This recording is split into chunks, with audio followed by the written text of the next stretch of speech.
Hello friends, मैं हूं ज्योति सिंह और आप देख रहे हैं सक्सेस पथ। आज की इस वीडियो में हम soil mechanics and foundation engineering के नेक्स्ट चैप्टर को कवर करने वाले हैं। आज का हमारा जो टॉपिक है, चैप्टर का नाम है हमारा कंपैक्शन, जिसको हम संघनन बोलते हैं।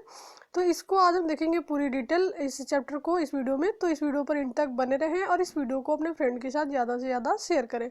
यदि आप पीछे की वीडियो नहीं देखे हैं तो आपको सॉइल मैकेनिक्स से रिवीजन क्लास की प्लेलिस्ट में से वीडियोज़ मिल जाएंगे, वहाँ से आप जाके सभी वीडियोस देख सकते हैं। सर्वेइंग सेकंड की भी रिवीजन क्लास की वीडियो कंप्लीट हो चुकी है, कंप्लीट अपलोड हो चुकी है, तो आप उनके प्लेलिस्ट में जाके आप सर्वेइंग सेकंड की वीडियो देख सकते हैं। इसी प्रकार से यदि आप इंपॉर्टेंट क्वेश्चन की वीडियो अभी तक नहीं देखे हैं तो इंपॉर्टेंट क्वेश्चन की प्लेलिस्ट में जाके आप इंपॉर्टेंट क्वेश्चन की सभी वीडियोज़ को देख सकते हैं। तो चलिए हम स्टार्ट करते हैं। कंपैक्शन हमारा क्या होता है? संघनन। तो कंपैक्शन यहाँ पर आप देख सकते हैं, कुटाई करने पर मृदा पिंड में वायु के निष्कासित होने व मृदा के परस्पर नजदीक आने के कारण मृदा के आयतन में कमी की प्रक्रिया संघनन कहलाती है। संघनन से मृदा की सामर्थ्य में वृद्धि तथा पारगम्यता में कमी आती है। तो ये हमारा है संघनन यानी कि कंपैक्शन का डिफिनीशन। जो हमारा कंपैक्शन होता है क्या है कि जो हमारे सॉइल होते हैं, सॉइल फेज आप पढ़े ही है, तो सॉइल फेज से सारी चीज़ें लिंक होती है। अगर सॉइल फेज आपका क्लियर है तो यहाँ से बहुत सारी चीज़ें आप समझ सकते हैं। तो सॉइल फेज में आपका क्या होता है कि 3 पार्ट होते हैं। एक तो आपका मेन आपके 2 पार्ट्स हैं, एक तो आपका वाइट्स और दूसरा हमारा सॉलिड्स। तो वाइट्स में आपके 2 पार्ट होते हैं। वाइट्स में आपका वाटर भी हो सकता है, एयर भी हो सकता है। जैसे मान लीजिए यहाँ पर वाटर है, फिर एयर है और फिर आपके सॉलिड्स है, या फिर केवल वाटर होगा वाइट्स में और या फिर केवल सॉलिड होगा। तो इस प्रकार से जब हम क्या करते हैं, कुटाई करने पर जब हम सॉइल, कहीं पर सॉइल की फिलिंग होती है तो उसकी जब हम कुटाई करते हैं तो कुटाई करने के बाद जो उसके पार्टिकल्स के बीच में जो खाली जगह होते हैं, खाली जगह में जो हवा भरी होती है, वायु भरी होती है, वो बाहर निकल जाती है। जैसे हम इनकी कुटाई करेंगे, इस पर लोड लगाएंगे तो इनके बीच की जो हवा होगी वो बाहर निकल जाएगी खाली जगह की, और रिक्तियाँ नहीं रह जाएंगी। जो भी कण होंगे, पार्टिकल्स होंगे, पास पास आ जाएंगे, कॉम्पैक्ट बन जाएंगे, सघन हो जाएंगे। तो इस प्रकार से किसी भी जो सॉइल के पार्टिकल, उनकी रिक्तियों से वायु का बाहर निकलना हमारा कहलाता है कंपैक्शन यानी कि संघनन। इसके पहले हम कॉन्सोलिडेशन पढ़े होंगे, जिसको हम संघनन के नाम से जानते हैं। ठीक है, तो संघनन क्या होता है? जस्ट इसी का अपोजिट है। जैसे मान लीजिए आपका कोई भी सॉइल का पार्टिकल है और उसके रिक्तियों से जब जल बाहर निकलता है हमारा, तो उस प्रक्रिया को, उस प्रोसेस को हम बोलते हैं कंसोलिडेशन, जिसको हम संघनन के नाम से जानते हैं। और जब सॉइल के रिक्तियों से जो खाली जगह होता है उनसे वायु बाहर निकलती है तो उसको बोलते हैं हम कंपैक्शन। तो ये आपका डिफरेंस है मेन कंपैक्शन और कंसोलिडेशन में। और ये आपका डिफिनीशन भी है कंपैक्शन का कि जब सॉइल की रिक्तियों से वायु बाहर निकल जाता है तो ये हमारा प्रोसेस कंपैक्शन कहलाता है।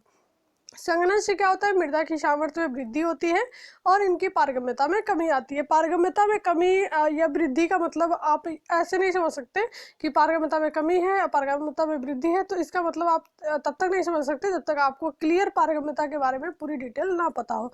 तो पारगम्यता का भी चैप्टर आपका कंप्लीट हो चुका है, तो उसको जाके आप देख सकते हैं। सिंपली अगर हम बात करें तो जो भी सॉइल होते हैं उनके बीच में जो रिक्तियाँ होती है, खाली जगह होते हैं, उनसे अगर पानी आर पार निकल जाए आसानी से, अगर गैप ज़्यादा होगा तभी आपका पानी जल्दी पास होगा, अगर गैप कम होगा, रिक्तियाँ कम होंगी तो पानी धीरे धीरे पास होगा। तो इसका मतलब क्या है कि जब आपके पानी जल्दी पास हो जाते हैं तो आपके उस सॉइल की पारगम्यता को हम बोलते हैं अच्छी है। अगर पानी आपका जो है जल्दी से पास नहीं होता है, कब नहीं पास होगा? जब रिक्तियाँ कम होंगी, यानी कि सॉइल के पार्टिकल पास होंगे, तो उसकी पारगम्यता अच्छी नहीं होती है। तो इस प्रकार से हम कह सकते हैं पारगम्यता अच्छी है, कम है या फिर ज़्यादा है। नेक्स्ट हम देखते हैं संघनन की आवश्यकता। नेसेसिटी ऑफ कंपैक्शन आपका क्या होता है? संघनन की आवश्यकता निम्न है। संघनन से मृदा का बैठाव हो जाता है। जैसे कंपैक्शन होगा तो सॉइल के खाली जगह आपके भर जाएंगे, रिक्तियाँ जो भी पार्टिकल होंगे पास पास आ जाएंगे।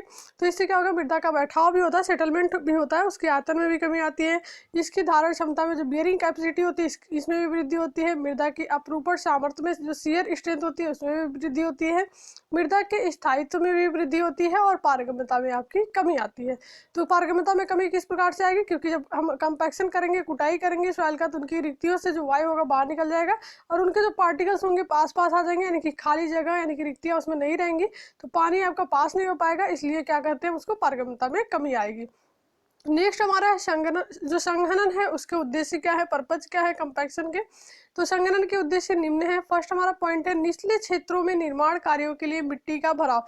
जो भी निचले क्षेत्र होते हैं उसमें निर्माण कार्यों के लिए जब हम मिट्टी का भराव करते हैं तो उसका कंपैक्शन करना जरूरी। कहीं पर भी हम मिट्टी का भराव, जैसे घर आपके बनते हैं तो वहां पर हम क्या करते हैं, मिट्टी का भराव करते हैं। तो कहीं पर भी अगर मिट्टी का भराव कर रहे हैं तो उसका कंपैक्शन जरूर करेंगे। अगर कंपैक्शन नहीं करेंगे तो आपका कंपैक्ट नहीं होगा, उसमें खाली जगह रिक्तियां रह जाएंगी और उस पर जो भी स्ट्रक्चर आप बनाएंगे वो स्ट्रक्चर क्या होगा, फेल होने के चांसेस रहेंगे।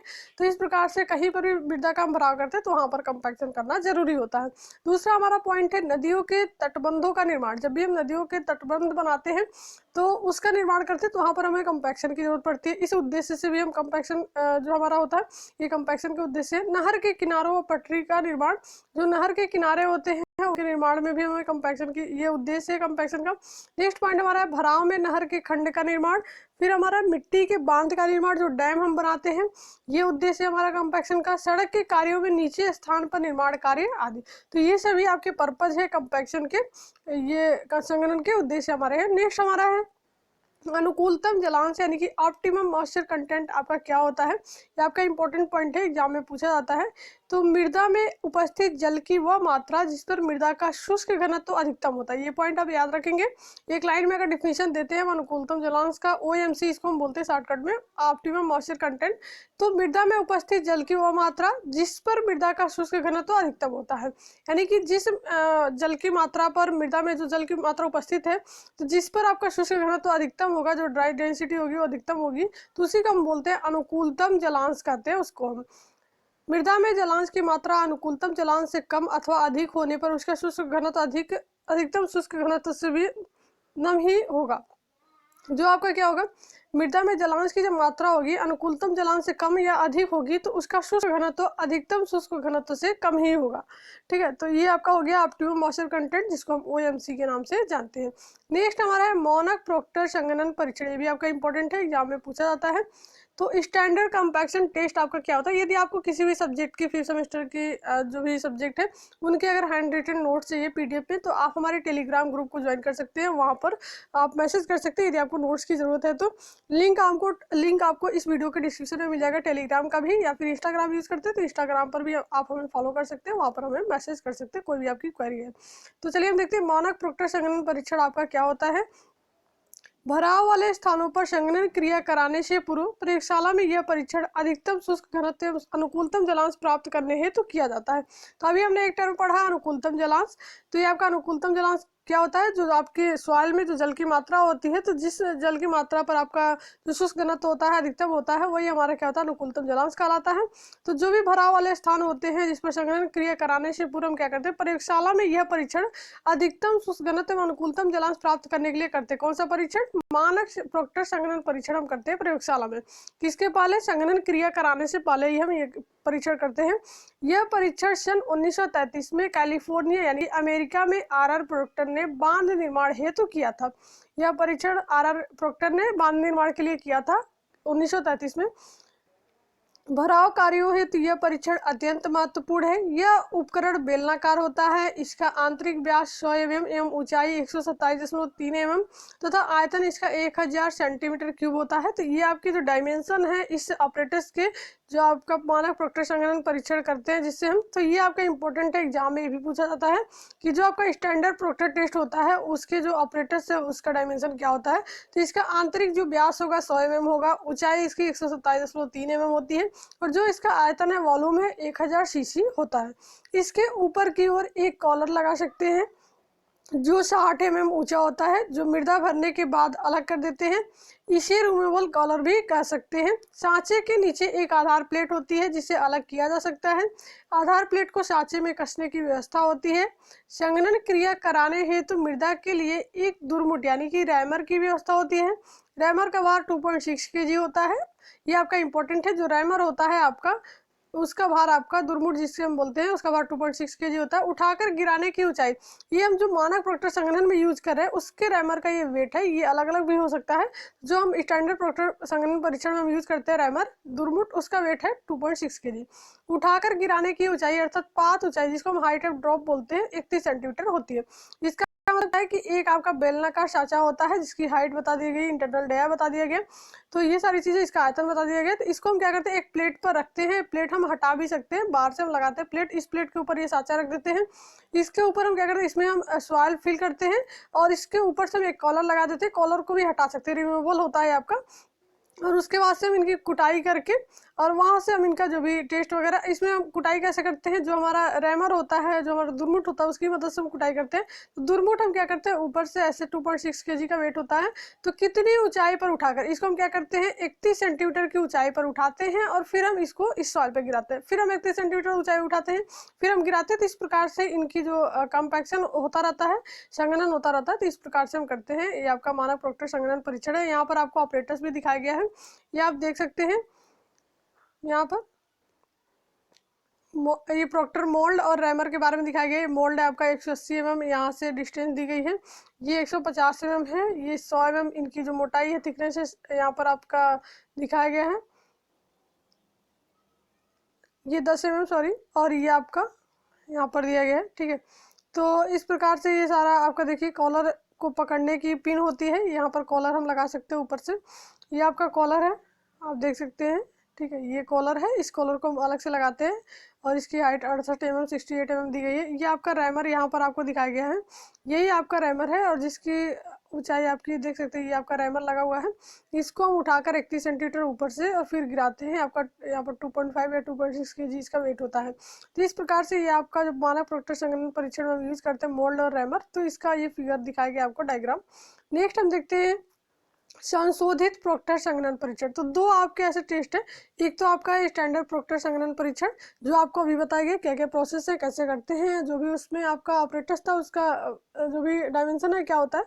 तो संशोधित में क्या है, थोड़ा सा हम टेस्ट आपका वही है, प्रोसेस भी सारा वही है, बस थोड़ा सा यहाँ पर चेंज किया गया है। क्या है चेंजिंग, वो हम देख लेते हैं। तो जो कुछ संशोधन किया गया है उसको बस इसमें देखना है, बाकी सारी प्रोसेस आपकी सेम रहेगी।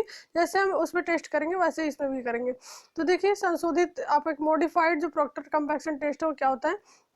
संशोधित प्रोक्टर संघनन परीक्षण भारी संघनन कार्यों हेतु आशु द्वारा विकसित किया गया, बाद में बीआईएस द्वारा अपनाया गया। यह प्रोक्टर परीक्षण को ही संशोधित किया गया है, जो प्रोक्टर आपका स्टैंडर्ड था उसी को संशोधन करके बनाया गया है। इसमें यह आपका, इसमें आप देख सकते हैं धातु का बेलनाकार साँचा जो मोल्ड होता है 1000 सीसी आयतन का ही प्रयोग करते हैं, जिस जैसे उसमें करते थे, जो कि प्रोक्टर टेस्ट में प्रयोग किया जाता है। इसमें रैमर 2.6 kg की जगह 4.9 kg प्रयोग करते हैं। तो पहले भी आपको बताया गया, जो 2.6 kg वेट था रैमर का, वो मानक प्रोक्टर संघनन परीक्षण के लिए था। यहाँ पर आप देख सकते हैं, जब हम संशोधित प्रोक्टर संघनन यानी कि संशोधन कुछ कर रहे हैं, उससे कुछ आपका बहुत ज़्यादा बेनिफिट नहीं होगा, कुछ कमी रह गई होगी वहाँ पर, तो इसलिए हम वहाँ पर मॉडिफाइड करते हैं इसको। तो यहाँ पर जो रैमर का हम वेट लेते हैं 2.6 kg की जगह 4.9 kg का हम प्रयोग करते हैं। पात ऊंचाई जो हाइट ऑफ ड्रॉप होगी वो भी यहाँ पर चेंज हो जाती है। पहले हम 31 सेंटीमीटर लेते थे, अभी हम क्या करते हैं 45 सेंटीमीटर लेते हैं हाइट ऑफ ड्रॉप। मृदा 3 परतों, उसमें क्या करते हैं, मृदा को हम 3 लेयर में फिल करते हैं। इसमें हम 3 लेयर की जगह 5 लेयर, 5 परत में मृदा को भरी जाती है। जो आघात होते हैं, ब्लो होते हैं, 25 ही लगाए जाते हैं, यानी कि 25 बार हम क्या करेंगे, रैमर को उठाकर 31 सेंटीमीटर फिर गिराएंगे जब आपका मोनोप्रोक्टर संघनन परीक्षण होगा। और जब आपका संशोधित होगा तो उसमें हम क्या करेंगे 45 सेंटीमीटर की ऊंचाई से इनको गिराते हैं और आघात इसमें 25 ही लगेंगे। शेष विधि प्रोक्टर संघनन परीक्षण की ही भांति होती है, यानी कि शेष जो भी प्रोसेस है वो आपके जो प्रोक्टर संघनन परीक्षण होता है उसी की भांति होगा। बाकी जो चेंजेस थे वो आपको बता दिए गए संशोधित प्रोक्टर संघनन परीक्षण में, ये आपकी इंपॉर्टेंट है, पूछे जाते हैं एग्जाम में। नेक्स्ट हमारा एक टॉपिक है वायुरंध्र रेखा, ईयर वाइड लाइन आपकी क्या होती है। तो मृदा में किसी निश्चित प्रतिशत वायुरंध्रों के किसी प्रतिशत पर जो रेखा जलांश और मृदा के शुष्क घनत्व के संबंध को दर्शाती है उसे वायुरंध्र रेखा कहते हैं। तो ये एक आपको टॉपिक अभी पढ़े हैं आप, ऑप्टिमम मॉइस्चर कंटेंट, तो उसमें क्या होता है, जलांश और जो जल की मात्रा होती है मृदा में, उसी पर आपका जो अधिकतम शुष्क घनत्व होता है उसको अनुकूलतम जलांश बोलते हैं। तो इन्हीं से जो रेखा हमारी मिलती है, जो आपको वायुरंध्रों के किसी प्रतिशत पर जो रेखा जलांश और मृदा के शुष्क घनत्व के संबंध को दर्शाती है, वही रेखा हमारी वायुरंध्र रेखा यानी कि एयर वाइड लाइन कहलाती है। नेक्स्ट हमारा जो इंपॉर्टेंट पॉइंट है आपके एग्जाम में पूछा जाता है, संघनन को प्रभावित करने वाले कारक। तो फैक्टर्स, ऐसे कौन कौन से फैक्टर्स है जो कंपैक्शन को इफेक्ट करते हैं। तो किसी भी टॉपिक में कोई भी सब्जेक्ट आप पढ़ रहे हैं, अगर उसमें कोई ऐसा टॉपिक है जो प्रभावित करने वाले कारक के रूप में आपसे पूछा जाता है, तो ये आपके इंपॉर्टेंट होते हैं, एग्जाम में पूछे जाते हैं जितने भी फैक्टर होते हैं। तो देखिए, संघनन को निम्न कारक प्रभावित करते हैं। पहला आपका है जलांश यानी कि वाटर कंटेंट, मृदा का प्रकार, संघनन की विधि और सम्मिश्रकों को मिलाना। तो ये सभी आपके जो भी फैक्टर हैं जो संघनन को प्रभावित करते हैं। नेक्स्ट हमारा ये फैक्टर का मतलब क्या होता है, ये हम समझ लेते हैं कि आपके फैक्टर कहाँ से मिलेंगे। तो अगर आपको नहीं भी याद है तो भी आप लिख सकते हैं, अगर आप इसको समझ लिए हैं तो। फैक्टर का मतलब क्या होता है कि जैसे मान लीजिए कोई भी, जैसे हम कंक्रीट आप पढ़े होंगे सेकेंड ईयर में, कंक्रीट टेक्नोलॉजी।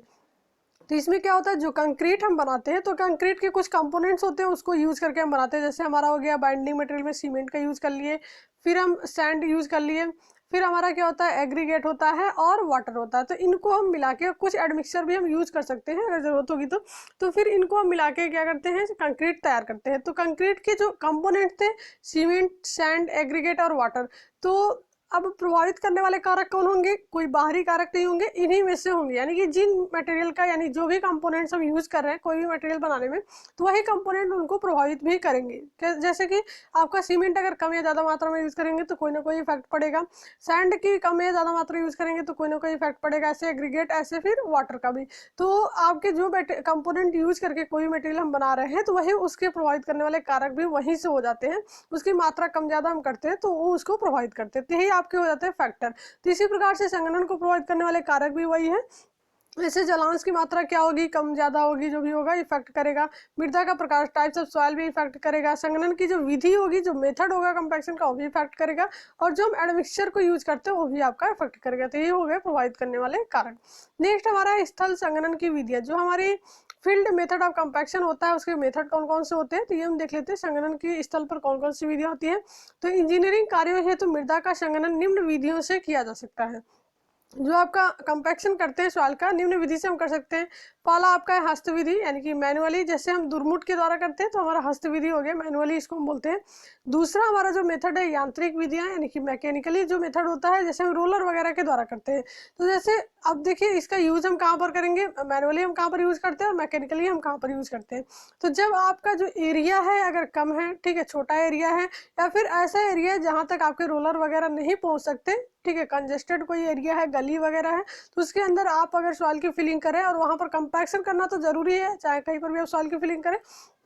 तो अगर आपका ऐसी जगह है जहाँ पर आपके रोलर वगैरह नहीं पहुँच सकते हैं, और आपका या फिर क्षेत्र छोटा है, तो वहाँ पर हम दुर्मुट की मदद से हस्त विधि द्वारा हम उसका कंपैक्शन कर सकते हैं। लेकिन अगर मान लीजिए उसकी कास्ट भी ज़्यादा ना आए, तो इसके लिए हम क्या करते हैं, दुर्मुट की मदद से कर लेंगे, अगर बहुत ज़्यादा इंपॉर्टेंट वर्क नहीं है तो। अगर आपका बहुत बड़ी साइट है, वहाँ पर वर्क चल रहा है, कोई सॉइल का फिलिंग हो रही है या फिर जो भी चीज़ें, तो वहाँ तक अगर रोलर वगैरह पहुँच पाते हैं तो वहाँ पर रोलर का ही यूज़ करते हैं, जिससे आपका आसानी से कम टाइम में कंपैक्शन अच्छी तरीके से हो जाए। जैसे रोड वगैरह बनते हैं तो उसका भी आप कंपैक्शन कैसे करते हैं, रोलर की मदद से ही करते हैं। तो इस प्रकार से हम मैनुअली और मैकेनिकली मेथड जो है उसको यूज़ कर सकते हैं। तो देखिए, हस्त विधि हमारी क्या है, संघनन क्रिया पूर्ण कराने में इसमें दुर्मुटों का प्रयोग किया जाता है। यह विधि उन स्थलों के लिए जहां रोलर आदि का प्रयोग संभव न हो सके। इसमें स्थल पर मृदा को 3 परतों में, यानी कि 15-15 सेंटीमीटर में पानी छिड़ककर कुटाई दुर्मुटों से भी सभी प्रकार की मृदाओं में कार्य किया जा सकता है। प्रथम परत की कुटाई करने के बाद, खरोचने के बाद दूसरी परत डालकर कुटाई करनी चाहिए, इससे बॉन्डिंग हमारी अच्छी बनती है। तो इस प्रकार से हम कंपैक्शन कर सकते हैं दुर्मुट की मदद से। नेक्स्ट हमारा जो दूसरा मेथड है यांत्रिक विधि, यानी कि मैकेनिकली मेथड। तो संघनन हेतु निम्न यंत्रों का प्रयोग में लाते हैं। तो सबसे पहले हम उपकरण देख लेते हैं, कौन कौन से उपकरण हम प्रयोग में लाते हैं।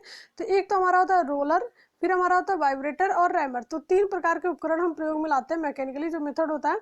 तो रोलर हमारे कितने प्रकार के होते हैं, रोलर हमारे निम्न प्रकार के होते हैं। पहला हमारा स्थैतिक रोलर, जिसमें आपके होते हैं समतल पहिए वाले, sheep foot roller, rubber tyre वाले, यानी कि उनके जो पहिए हैं जिस भी मटेरियल के बने हैं, जिस भी चीज़ से बने हुए हैं, तो उनके नाम पर इनका क्लासिफिकेशन कर दिया गया। जो स्टैटिक रोलर है उसमें समतल पहिए वाले, शीप फुट, रबर टायर और ग्रिड रोलर आ जाते हैं। ये रोलर के ही टाइप्स। दूसरा हमारा है कंपनसेल रोलर। तो जो कंपनसेल रोलर यानी कि वाइब्रेटरी रोलर्स है, उसमें समतल पहिए वाले कंपी रोलर होते हैं, रबर टायर वाले कंपी रोलर। तीसरा हमारा जो आ जाता है वाइब्रेटर्स, और चौथा हमारा है टेम्पर्स। तो ये हमारे रोलर के ही टाइप्स है। वैसे हमारे 3 ऑपरेटर्स होते हैं, रोलर और वाइब्रेटर एंड रैमर। 3 आपके ऑपरेटर्स होते हैं जिससे हम कंपैक्शन करते हैं। इसके डिटेल आप लोगों के पास अगर बुक होगी, चाहे जो भी चीज़ें आपका सॉल्व पेपर वगैरह होगा, वहाँ से आप डिटेल इसके बारे में पढ़ सकते हैं। और बहुत ज़्यादा इतना टफ नहीं है, ठीक है, आप थोड़ा बहुत भी देख लेंगे तो समझ में आ जाएगा। रोलर वगैरह के बारे में आपको बताना है कैसे किस प्रकार से हम उनकी कुटाई करते हैं। नेक्स्ट हमारा है संघनन नियंत्रण, यानी कि कंपैक्शन कंट्रोल कैसे करना है। मृदा का स्थल पर घनत्व ज्ञात करने की निम्नांकित विधियां होती है, कोर कटर मेथड, और दूसरा हमारा होता है सैंड रिप्लेसमेंट मेथड। तो इस प्रकार से हम जो कंपैक्शन का कंट्रोल करते हैं, तो ये हमारे दो मेथड मोस्ट इंपॉर्टेंट है, एग्जाम में ये पूछे जाते हैं बार बार। जो कोर कटर मेथड होता है और जो हमारा सैंड रिप्लेसमेंट मेथड होता है, तो ये होता क्या है, ये एक्चुअल में आपका प्रैक्टिकल है जो आपके कराए जाते हैं जो भी आपके क्लासेस वगैरह में। तो कोर कटर मेथड आपका क्या होगा, यह विधि महीन कड़ी मृदाओं की स्थलीय घनत्व ज्ञात करने की उपयुक्त विधि है। तो जो महीन कड़ी मृदाएं होती हैं उसकी स्थलीय घनत्व ज्ञात करने की ये उपयुक्त विधि होती है कोर कटर मेथड। इसके ऑपरेटर्स आपको दिखा दिए जाएंगे, इसका मेथड आपको यहाँ पर नहीं बताया जा रहा क्योंकि पूरा प्रैक्टिकल ही है। आपके बुक वगैरह से आप वहाँ से देख सकते हैं कोर कटर मेथड कैसे होता है। तो अभी हम दिखा देते हैं यहाँ पर। ये हमारा रैमर है, ठीक है, ये हमारा डॉली है, और ये हमारा आप देख सकते हैं कटर लगा हुआ है। तो इस कटर को क्या करते हैं हम जमीन में धंसाते हैं, और इसमें क्या करते हैं, इससे सॉइल लेकर इसके ऊपर से सॉइल पूरी कटिंग कर देते हैं। उसके बाद से हम यहाँ से सॉइल निकालकर और उनका जो भी प्रैक्टिकल वगैरह होता है उसको हम करते हैं। तो इसीलिए देखिए नीचे आपका एज कटिंग एज बनाया गया है जिससे आसानी से मृदा में ये धंस जाए। तो इसका पूरा प्रोसेस आप लोग पढ़ लीजिएगा। कोर कटर मेथड आपका क्या होता है, जो मेन इंपॉर्टेंट पॉइंट था कि यह महीन कड़ों वाली मृदाओं की स्थलीय घनत्व ज्ञात करने के लिए हम इसका प्रयोग करते हैं। तो ये एक लाइन आपका इंपॉर्टेंट है। नेक्स्ट हमारा है रेत प्रतिस्थापन विधि, यानी कि सैंड रिप्लेसमेंट मेथड हम किसके लिए यूज करते हैं, कब यूज करते हैं। तो यह परीक्षण स्थूल एवं महीन कड़ीय मृदाओं के स्थलीय घनत्व ज्ञात करने के लिए उपयुक्त है। इस परीक्षण में मृदा का घनत्व रेत को बदलकर यानी कि सैंड को रिप्लेस करके प्राप्त करते हैं, इसलिए इसका नाम है सैंड रिप्लेसमेंट मेथड। तो इसके जो ऑपरेटर्स हैं यहाँ पर आपको दिखाए गए हैं। बालू डालने वाला बेलन है, ये अंशांकन पात्र है, और धातु का ट्रे है। तो इस ट्रे को हम क्या करते हैं, इसी ट्रे को हम जमीन में धंसा देते हैं, इसमें कुछ आपका गैप बना होता है बीच में, ठीक है। तो इस प्रकार से हम इनकी प्रोसेस वहाँ से कर लेते हैं, सॉइल लेकर उसका जो भी है आपका मेथड है आपके प्रैक्टिकल का वो कर लेते हैं। तो दो आपके प्रैक्टिकल है, सैंड रिप्लेसमेंट मेथड और कोर कटर मेथड। तो इसको आप जरूर अपने बुक से या फिर जो भी सॉल्व पेपर आपके पास होगा वहाँ से आप डिटेल में इसका जो प्रैक्टिकल है उसको देख सकते हैं। नेक्स्ट हमारा प्रोक्टर सुई विधि। तो प्रोक्टर सुई विधि आपकी क्या होती है, प्रोक्टर नीडल मेथड। तो इस विधि से स्थल पर अति शीघ्र जलांश ज्ञात किया जाता है। तो ये आपको ध्यान देना है कि जो आपकी प्रोक्टर नीडल मेथड है, इस विधि से हम जलांश बहुत शीघ्र ज्ञात कर सकते हैं जो साइट होता है स्थल पर। इस विधि में धसन प्रतिरोध की जांच करते हैं, जलांश जितना अधिक होगा धसन उतना ही अधिक होगा। तो धसन प्रतिरोध का हम इसमें जांच करते हैं प्रोक्टर नीडल मेथड में। जलांश आपका जितना अधिक होगा धसन भी उतना ही अधिक होता है। तो ये सभी थे आपके इंपॉर्टेंट पॉइंट जो आपका कंपैक्शन का चैप्टर था। तो इसके बाद हम नेक्स्ट चैप्टर को नेक्स्ट वीडियो में कवर करेंगे। तो ऐसे ही वीडियोस के लिए चैनल पर बने रहें और इस वीडियो को अपने फ्रेंड के साथ ज़्यादा से ज़्यादा शेयर करें। यदि आप चैनल पर नए हैं तो चैनल को सब्सक्राइब कर लें, बेल आइकन को प्रेस कर लें, जिससे कि हमारे नए वीडियो की नोटिफिकेशन आपको मिलती रहे।